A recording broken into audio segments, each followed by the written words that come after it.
What's up, YouTube? Thanks for tuning into the channel. My name is Jason. On this channel, we talk about Harleys, specifically my Lowrider S. We also do gear reviews and rides and rants. So if you're into that kind of thing, go ahead and click that subscribe button. I promise you, you won't regret it. Today, we're going to talk about a few rumors that have been flying around, specifically around colors for the new Lowrider S. Talk about that. That's pretty exciting. We got a new color. And then two, we're going to talk about potentially a new model or a new option for the Lowrider S. That is going to be juicy. So go ahead and roll that intro.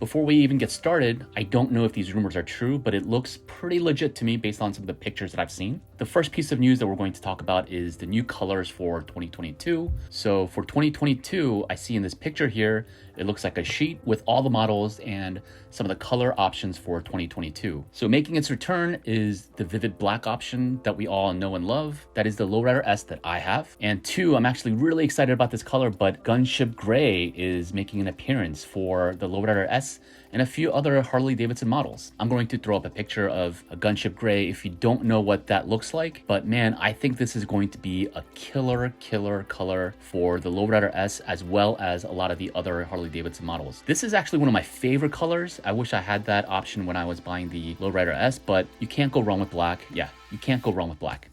I'll leave the picture up here for a little bit in case you want to take a look at all the colors for the Harley Davidson models. It is a little bit of grainy picture. It's 2021, people. Let's take decent pictures these days. But this is the best picture that I have. Go knock yourselves out. I can say that Gunship Gray is going to be a recurring theme for a lot of models for the Harley Davidson line. The second piece of news that we're going to talk about, this is just blowing my mind, and I can't take credit for this. This comes from the Fast Life Garage on Instagram. So I'll throw up this picture here. We can all take a look at it and see what we observe, and we'll talk about some of these things.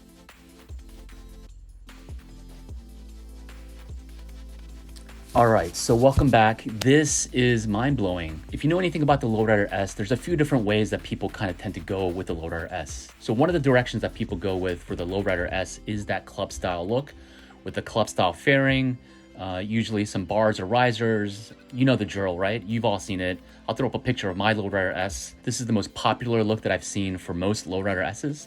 But the other one that I've seen, which makes a lot of sense, for those that want to do a little bit of light touring, those that like to run on the highway for long periods of time, you need a bigger fairing. So I've seen FXR fairing for the Lowrider S, which looks phenomenal in my opinion.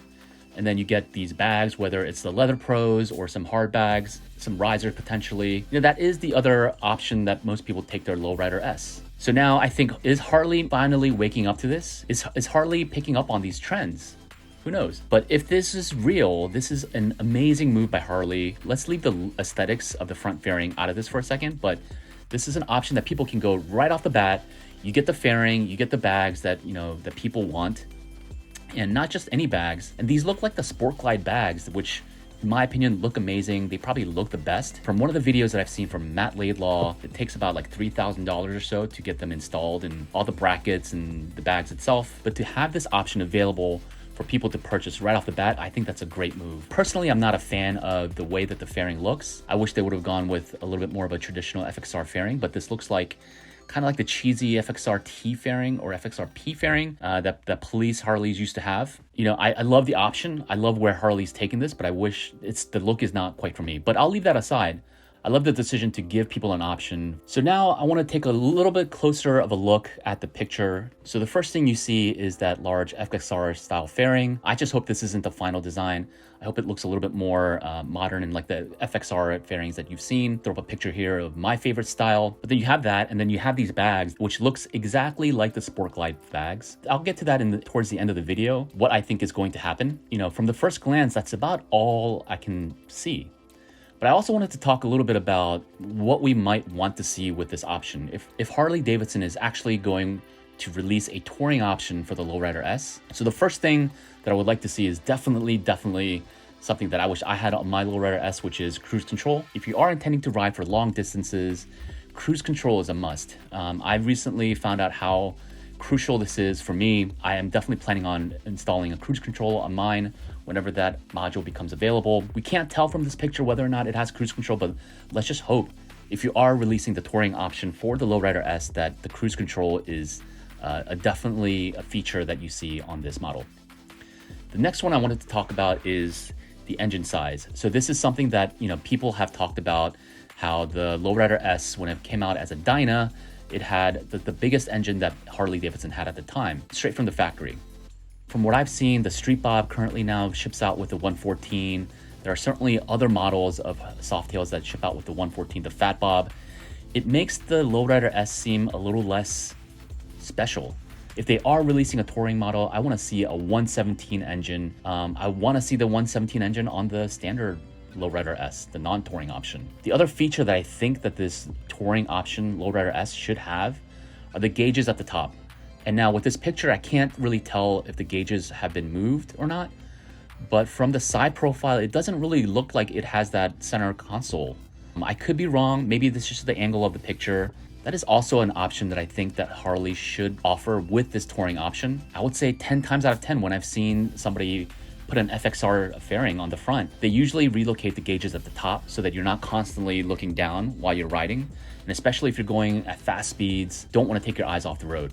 So that is the second thing that I hope that Harley gets right. I don't know if Harley's ever done that before, but if they are paying attention to trends, like 10 times out of 10, I've seen everyone move the gauges at the top. It is not the most convenient thing to have to constantly look down. The third thing I'd like to throw out there are like the foot pegs. I'm wondering if they're going to have mini floorboards or floorboards with this touring model. That would make sense to me. If you're going to do a lot of touring, you would definitely need something a little bit more comfortable than the foot pegs. And then we finally get to the hard bags from this picture.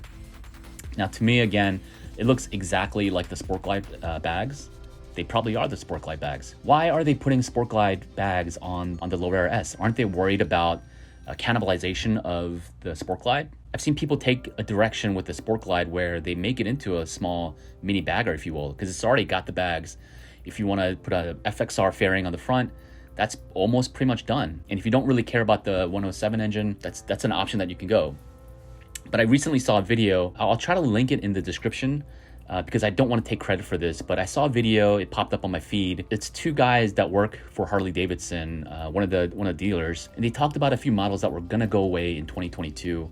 And the Sport Glide was mentioned as one of the bikes that we're not going to see come back in 2022.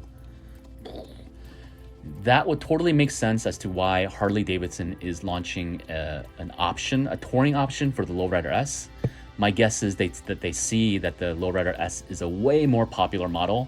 And so why not just combine the two? The Sport Glide really plays well into the mini bagger look, pair it with the bigger engine, the model that people love, and then just offer that touring edition for the Lowrider S. That would seem to connect the dots here as to what's happening. If they're nixing the Sport Glide line for 2022 and they're just instead offering the touring model for the Lowrider S, I think that's going to do really well for Harley Davidson. So that's what I have, short and sweet, to the point. I'm really excited about 2022. I would definitely like to see a bigger engine offered as standard on the Lowrider S. To me, the Lowrider S and the Street Bob having the same size engine, it doesn't make the Lowrider S feel like the biggest, the fastest bike that Harley has in the lineup. So yeah, that's something that I would like to see in 2022.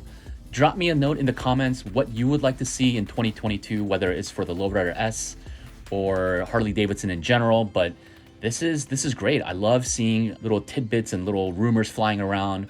And as we get more news and information, we'll start talking about them on this channel. That's it for me. Thank you for joining me on this video. I hope you enjoyed it. If you like this video, click that like button, click the subscribe button.